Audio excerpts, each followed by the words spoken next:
ఏమత్తా ఉన్నలేని ఉట్టించుకుంటా ఇల్లు పక్కోళ్ళకు ఊరోళ్ళకు అందరికి చెప్తున్నావట. ఏం సంగతి? అవ్వా నా అవ్వా నేనట సాడీలు కుట్టిస్తున్నానట. నువ్వే నా గురించి అన్ని సాడీలు కుట్టిస్తున్నావు. మా అత్త గిట్లా మా అత్త గట్లా అని నేను మా కోడల గురించి ఒక్క మాట చెప్పా బయట. చేసేటి గణకర్యాలు మొత్తం చేసొచ్చి ఇలా నా ముంగట ఆగలే పెడుతున్నావు ఒక అత్త. నీ గురించి నాకు తెలియదు అనుకుంటున్నావా? అవ్వా నావా మా అమ్మ బతుకున్నా పడితే ఇంత కర్మ నాకు పడుతున్నానా?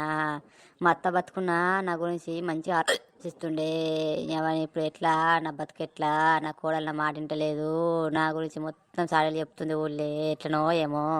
ఓ అత్త, ఎందుకు అగలే పెడతావు? నీ కొడుకు ముంగట అగలే పెడుచుడే, నా ముంగట వాళ్ళ చుట్టాల తాళ ముంగట ఏడ్చుడే. నాకు తెలియదా నీ గురించి? ఎందుకు ఎడతావు? నా ఏడుపుని కూడా ఆగలేడు పడుతున్నది. ఎట్లా బతకాలనో ఏమో. నా మొగుడు ఉన్న పడితే ఇదంతా రపరప ఉండకనే పోవు నాకు.